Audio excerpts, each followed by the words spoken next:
నమస్తే, welcome to it's యూటీబీ. నేను సిరాజ్.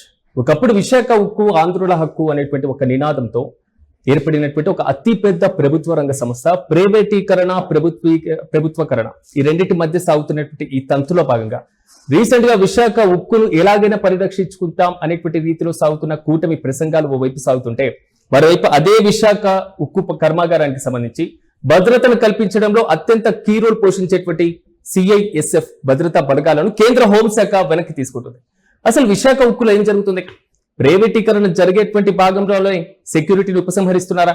వరుస అగ్ని ప్రమాదాలు సాగుతున్నటువంటి తంతులో భద్రతను కల్పిస్తున్నటువంటి భద్రతా బలగాలను కేంద్ర హోంశాఖ వెనక్కి ఎందుకు తీసుకుంటుంది? ఇలాంటి పరిస్థితుల్లో ఆర్ఐఎన్ఎల్ సెక్యూరిటీని పోషించుకునేటువంటి ఆర్థిక భారం ఏ విధంగా పోయిపోతుంది? ఇదే అంశాన్ని ఒకసారి మనం విశ్లేషణ చేద్దాం. ప్రముఖ రాజకీయ విశ్లేషకులు కేఎస్ ప్రసాద్ గారు నాతో పాటు అందుబాటులో ఉన్నారు. ప్రసాద్ గారు నమస్తే. ఇక్కడ పవన్ కళ్యాణ్ ఎక్కడ ఉన్నాడు? ఏ బాబు లేగు అని 3 సార్లు లేపండి. ఏ తమాషాలుగా ఉందా? ఒక కేంద్ర ప్రభుత్వ సంస్థని ఆంధ్రప్రదేశ్ రాష్ట్రంలో ఆనాడు సమైక్య రాష్ట్ర పోరాట అమృతరావు గారి త్యాగంతో ఏర్పడిన ఆ వైజాగ్ స్టీల్ ప్లాంట్, చలపతిరావు గారి త్యాగాలతో 33 ప్రాణాలతో బలిదానాలతో జరిగిన స్టీల్ ప్లాంట్ వ్యవస్థీకరణకి ఇవాళ మీరు చేస్తున్న పని ఏంది? రాజకీయ పునరావాస కార్యక్రమాలకి విశాఖ స్టీల్ ప్లాంట్ని పణంగా పెట్టి మీ చేతకాంతనానికి ఇవాళ సెంట్రల్ సెక్యూరిటీని కూడా విరమిస్తున్నారంటే ఆబ్వియస్లీ అది కేంద్ర ప్రభుత్వం ఆధీనం నుంచి పోయినట్టే కదా. ప్రైవేట్ చేసేసారని డైరెక్ట్ గా చెప్పకనే చెప్తున్నారు కదా. మిగిలిన ప్రైవేట్ కంపెనీకి సిఏ సెక్యూరిటీ అయితే ఉండదు కదా. ఓ పక్క విచ్చలవిడిగా జరుగుతున్న ప్రమాదాలకి దిక్కు దివ్వడం లేదు. అన్ప్రొఫెషనల్ తో చేసిన ప్రమాదానికి ఎంత తీవ్ర నష్టం జరిగిందో చూడండి ఒకసారి. 9 ప్రాణాలు బలిగొన్నారు. సో ఇవన్నీ జరుగుతున్న క్రమంలో బాధ్యతారాహిత్యమైన కేంద్ర రాష్ట్ర ప్రభుత్వాలు నిర్వర్తిస్తున్న తీరుతెన్నులు చూడండి. ఏది దొరికితే దాన్ని అమ్ముకోవడం, ఏది దొరికితే దాన్ని దోచిపెట్టుకోవడమే తప్ప ఒక రాష్ట్ర ప్రయోజనాన్ని పరిరక్షణ 850 కోట్ల పైచిలక సాలున ట్యాక్స్ రూపంలో, డివిడెండ్ రూపంలో మీరు దాన్ని పెట్టిన మూలధనం 33,500 కోట్లని ఎప్పుడో తిరిగి ఇచ్చింది కదా. దానికి ముడిసరుకు సొల్యూషన్ లేకుండా జమ్మలమరుగులో జనాలను తీసుకొస్తారు. ఇక్కడ లక్ష్మీ మెట్ల కానీ తీసుకొచ్చి ఇక్కడ మానెత్తికి పెడతారు. అనకాపల్లిలో కోతవేడి దూరంలో వేసే స్టీల్ ప్లాంట్ పెడితే మీరు చేస్తున్న పని ఇదే. లక్ష్మీ మెట్ల గారు పెట్టేదానికైతే ముడిసరుకు ఏం ప్రాబ్లం ఉండదా? ఇక్కడ దొరుకుతున్న వైజాగ్ స్టీల్ ప్లాంట్ 4 డెకేడ్స్ పైచిలకు ఉన్న దగ్గర మీకేమో ముడిసరికి ఇవ్వడానికి ఎన్ఎండిసితో ఒప్పందాలు క్యాన్సిల్ చేసేస్తారు. ఏమంటే వాజ్పేయి గారే కదా సార్ దానికి సొల్యూషన్ ఇచ్చారు, మహానుభావుడే కదా. ఈ బీజేపీ ఇప్పుడైనా కళ్ళకు గంటల కట్టు కూర్చుందా? బాధ్యత లేదా? దానికి వచ్చిన ప్రాఫిట్ మాడ్యూల్ తో ఎక్స్పాన్షన్కి వెళ్ళినప్పుడు అది లాసెస్ కింద, ఫ్యాబ్రికేటెడ్ లాసెస్ కింద ఎంకర్ చేసి దాన్ని ఏమి కాకుండా మూసేస్తారా? ప్రైవేటీకరించేస్తారా? 40 సంవత్సరాలు 45 వ్యవస్థలు లోపల ఉన్న వాటిని ప్రైవేట్ పరం చేసేసారు. 400 పైచీలక లెక్కచ్చైన ఇంజనీర్లు తీసుకెళ్లి సెయిల్లో కలిపేశారు. సెయిల్ స్టీల్ స్టాండర్డ్స్ కి Visakhapatnam steel plant steel standards కి కంపేర్ చేద్దాం. వరల్డ్ వైడ్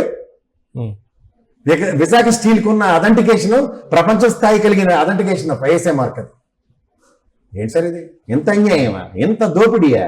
ఎంత ప్రత్యక్షంగా అదాని అంబానీలకి దోచిపెడుతుంటే వెర్రేదంలో కూర్చుంటారు. ఎందుకంటే మహానుభావుడు అమృతరావు గారు మళ్ళీ తిరిగి రాలేనా? అంటే ఇది ప్రైవేటీకరణలో భాగమే అంటారు మీరు? ప్రైవేటీకరించబట్టే అలాంటి చేసి ఉంటారు. అయితే అందుకు సిఎస్ఎఫ్ ఎందుకు విరమించుకుంటారు? మీరు ఇంకా భ్రమలో ఉన్నారా? అంటే ఉత్తరాంధ్ర నుంచి వ్యతిరేకత రాదా? రాదండి, రాకే కదా ఈ ప్రాబ్లం అంతా. వాళ్ళ వ్యతిరేకత ఎక్కడ చూడలే కదా. 2 సంవత్సరాల పాటు ప్రభుత్వం వచ్చిన దగ్గర నుంచి వాళ్ళ నిరసన కార్యక్రమంలో స్టీల్ ప్లాంట్ యూనియన్స్ ఏం మారుతున్నారు? లోపైకార ఒప్పందాలు, వాళ్ళు అమ్ముడు పోయారని లేనిపోయిన అపవాదులు వేసి నిజమైన ఉద్యమాన్ని ఎక్కడైనా కార్యాచరణని ఎక్కడైనా ప్రజల్లోకి తీసుకెళ్లి చూపిస్తున్నారా? మన లోకేష్ గారు వెళ్ళేది మాట్లాడుతుందానికి వాళ్ళు తిరిగి ఇచ్చిన కౌంటర్లకి ఒక్క సమాధానం ఇచ్చాడా? పక్కన కూర్చోడు శ్రీనివాస వర్మ దేనికి నోటి మాట లేదు.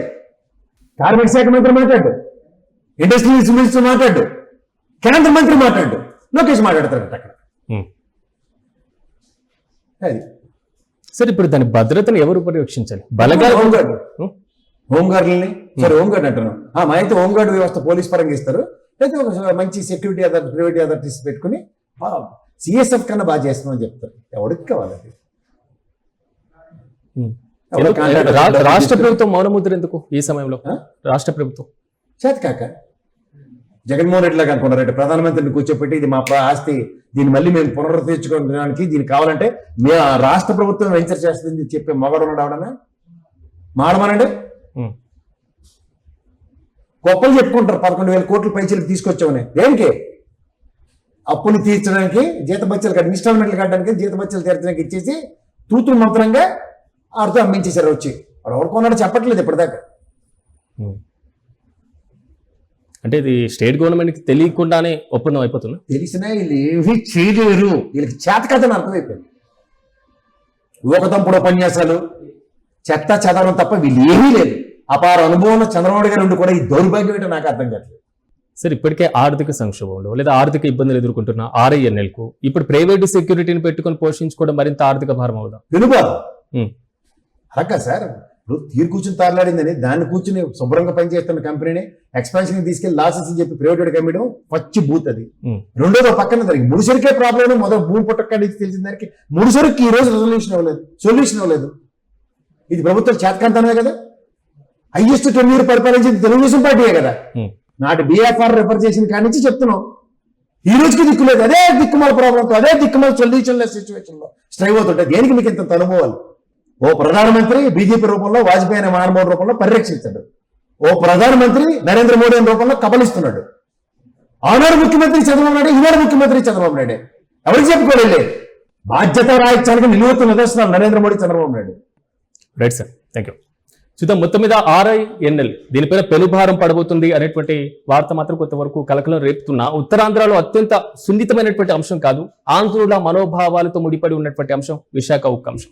తాజాగా దానికి కేంద్ర బలగాలను ఉపసంహరించుకున్నట్లుగా November 17లోగా, అంటే ఈ 3 నెలల కాల వ్యవధిలో బలగాలన్నీ ఎరక్కి రావాల్సిందిగా కేంద్ర హోంశాఖ నోటీసులు జారీ చేయడం జరిగింది, ఉత్తర్వులు ఇచ్చింది.